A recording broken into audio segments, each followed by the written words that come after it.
नमस्कार बच्चों।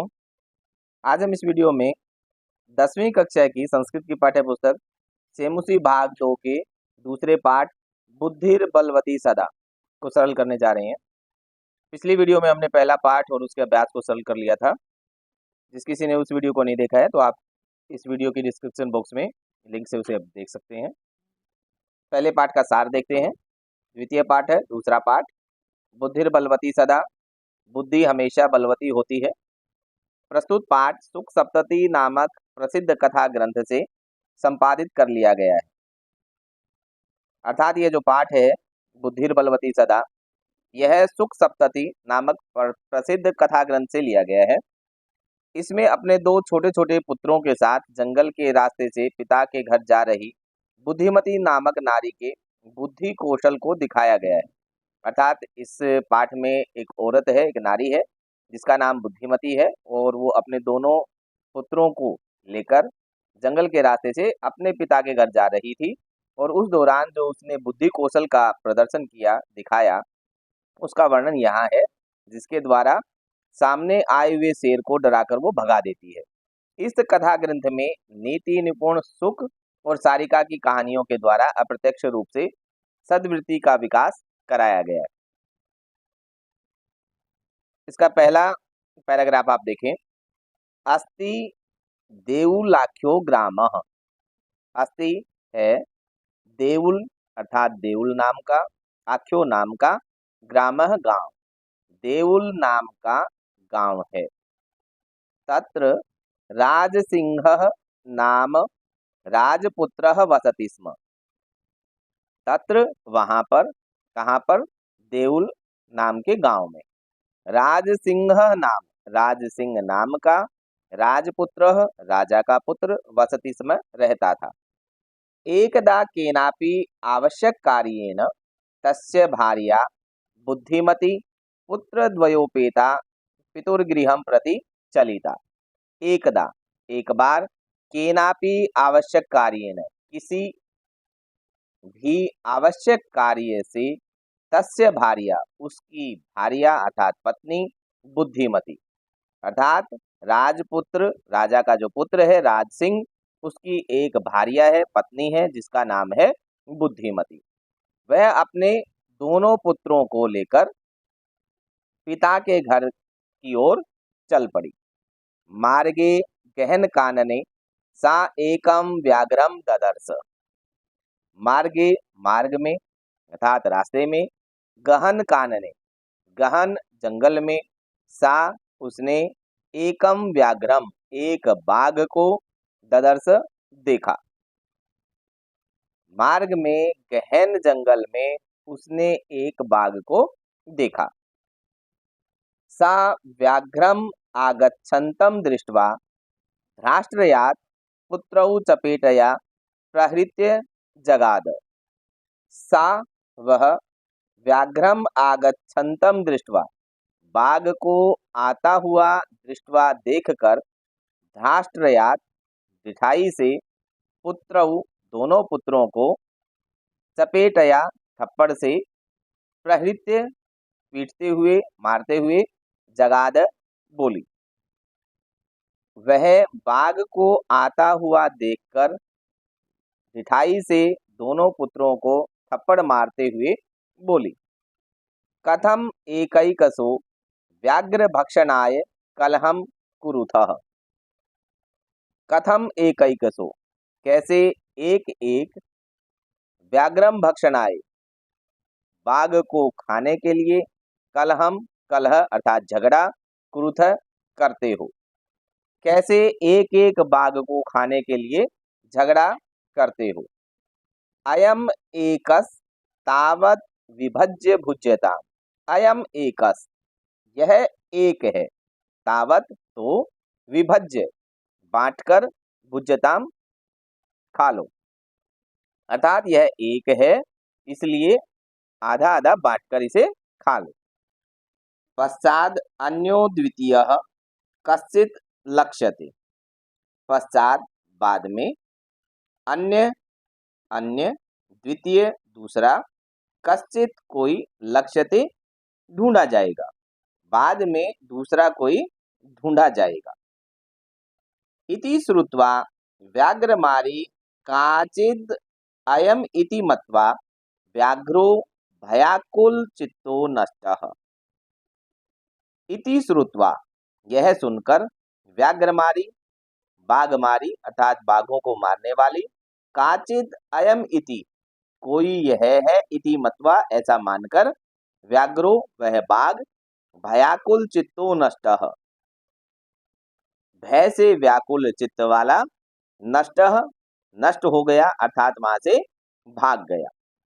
निज बुद्धया विमुक्ता सा भयाद व्याघ्रस्य भामिनी अन्योपि बुद्धिमान लोके मुच्यते महतो भयाद। अन्वय के साथ इसका अर्थ देखें। सा भामिनी, वह रूपवती स्त्री, निज बुद्धया अपनी बुद्धि के द्वारा, व्याघ्रस्य भयात बाघ के भय से, विमुक्ता विमुक्त हो गई। वह रूपवती स्त्री अपनी बुद्धि के द्वारा बाघ के भय से मुक्त हो गई।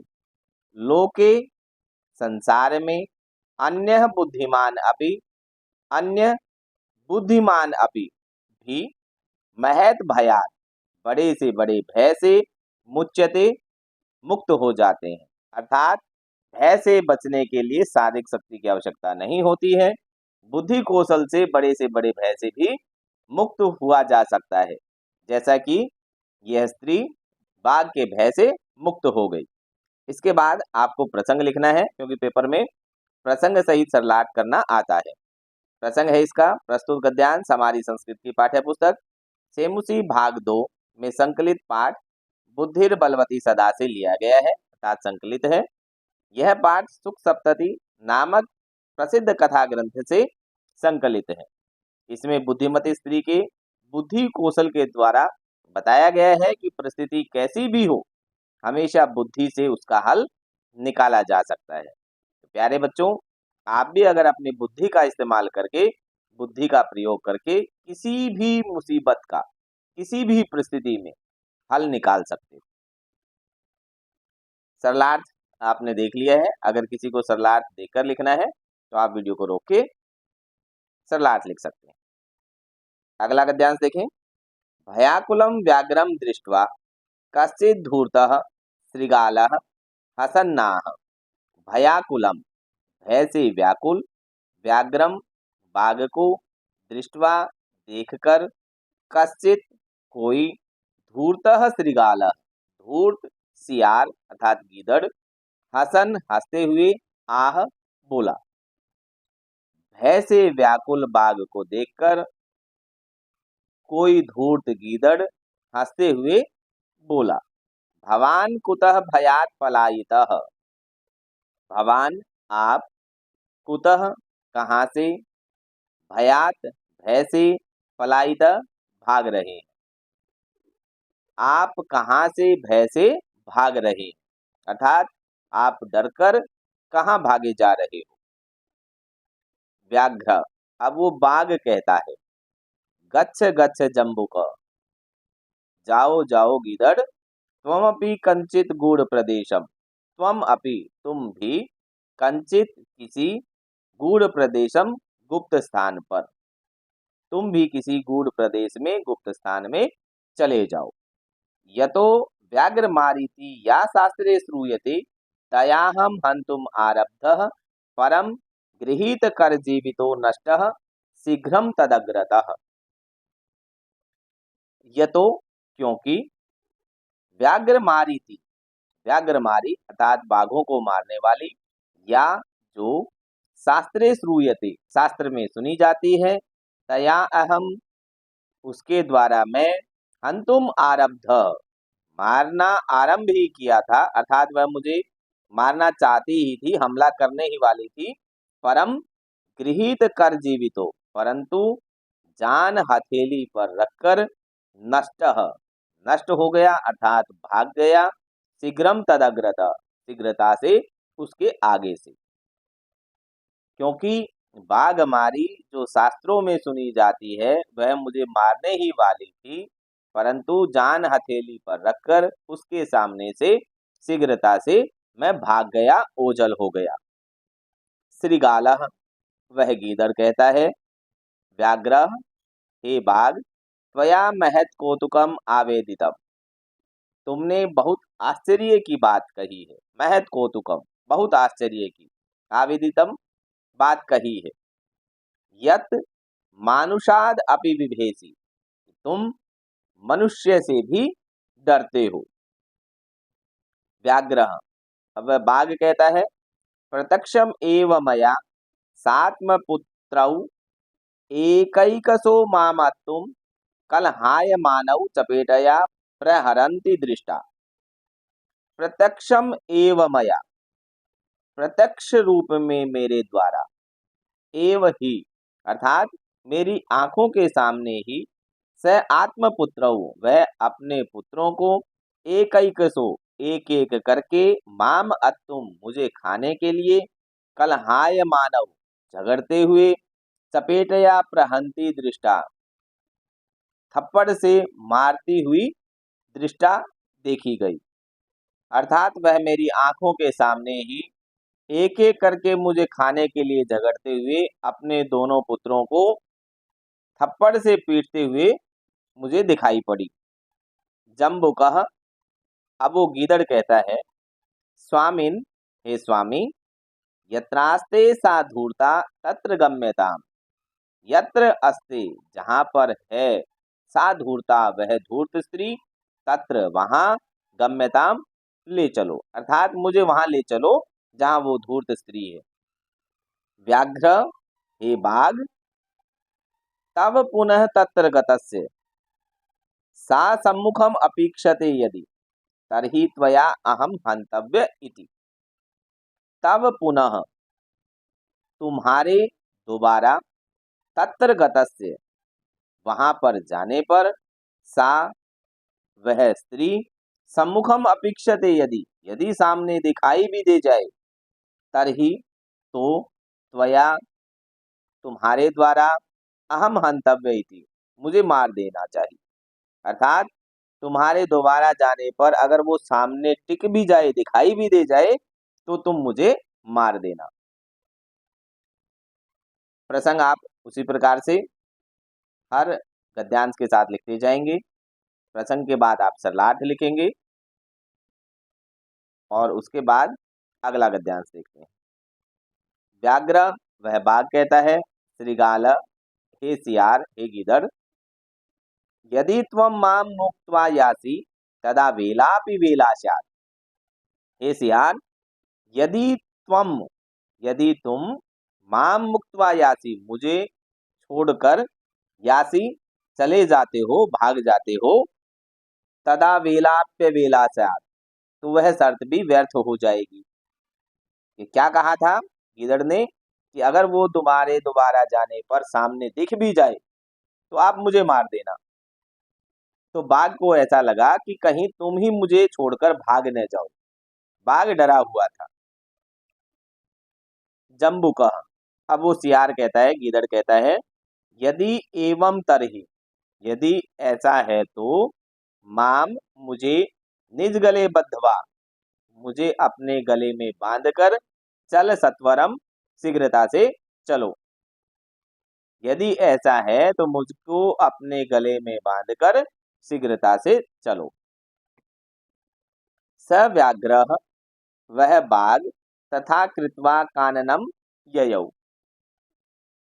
वह बाघ तथा कृत्वा, वैसा ही करके, अर्थात उस सियार को, गीदड़ को अपने गले में बांधकर, काननम ययौ, जंगल में चला गया, वन में चला गया।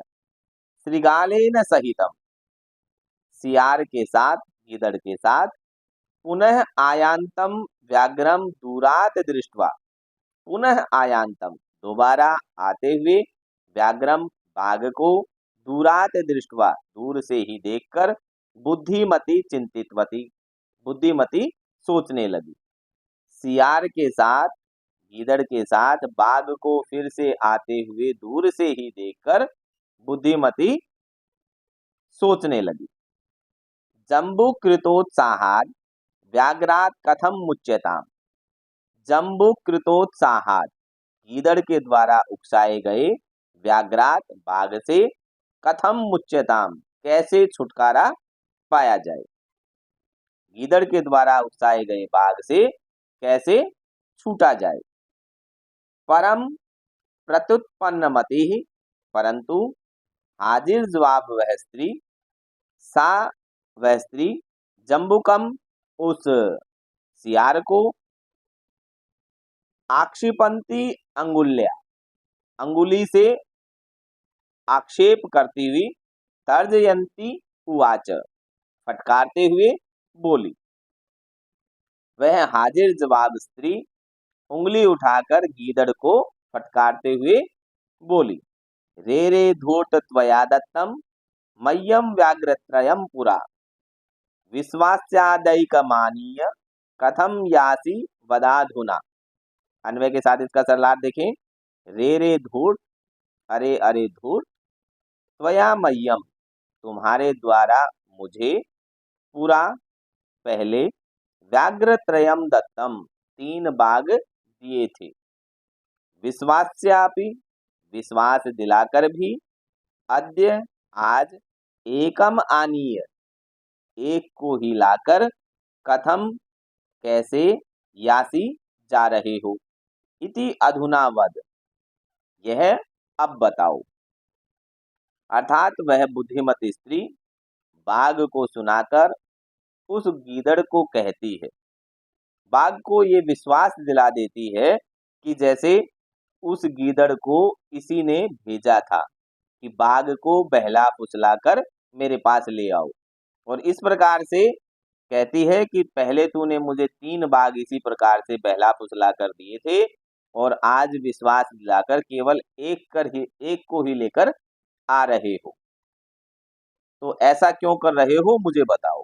ऐसा वो उस गीदड़ को फटकारते हुए कहती है। प्रसंग आप उसी प्रकार से लिखेंगे और प्रसंग के बाद आप सरलार्थ लिखें। अगला गद्यांश देखें। इति उक्त्वा धाविता तूर्णम व्याघ्रमारी भयंकरा, व्याघ्रोपि सहसा नष्टः गलबद्ध श्रृगालक। अन्वय के साथ इसका अर्थ देखें। इति उक्त्वा, भयंकरा व्याघ्रमारी तूर्णम धाविता। इति उक्त्वा, यह कहकर, भयंकरा, भयंकर, व्याघ्रमारी, बाघों को मारने वाली बाघमारी, तूर्णम धाविता, तेजी से दौड़ी। अर्थात ऐसा कहकर वह जो बाघमारी है, अर्थात वह बुद्धिमती स्त्री उस गीदड़ की तरफ तेजी से दौड़ने लग जाती है।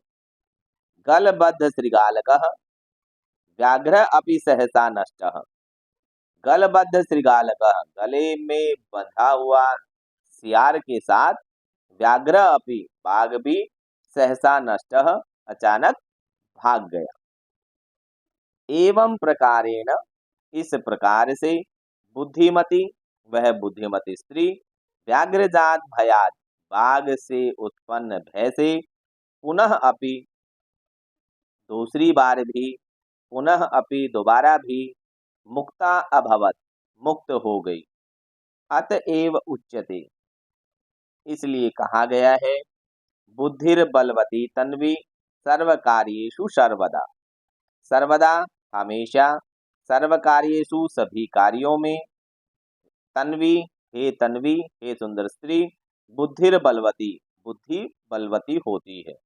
अर्थात हे सुंदरी, सभी कार्यों में हमेशा बुद्धि ही बलवती होती है। ये कहावत भी है ना, बुद्धि बड़ी या भैंस, अकल बड़ी या भैंस। तो जो नासमझ है वो आकार की दृष्टि से भैंस को बड़ा बताते हैं, लेकिन बुद्धि हमेशा, अकल हमेशा बलवती होती है, और उसके द्वारा हम किसी भी मुश्किल से बाहर निकल सकते हैं।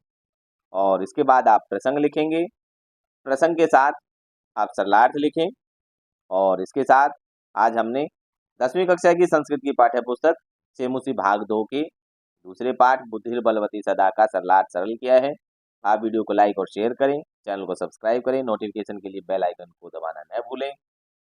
मिलते हैं इसी पाठ के अभ्यास की दूसरी वीडियो के साथ, तब तक के लिए नमस्कार।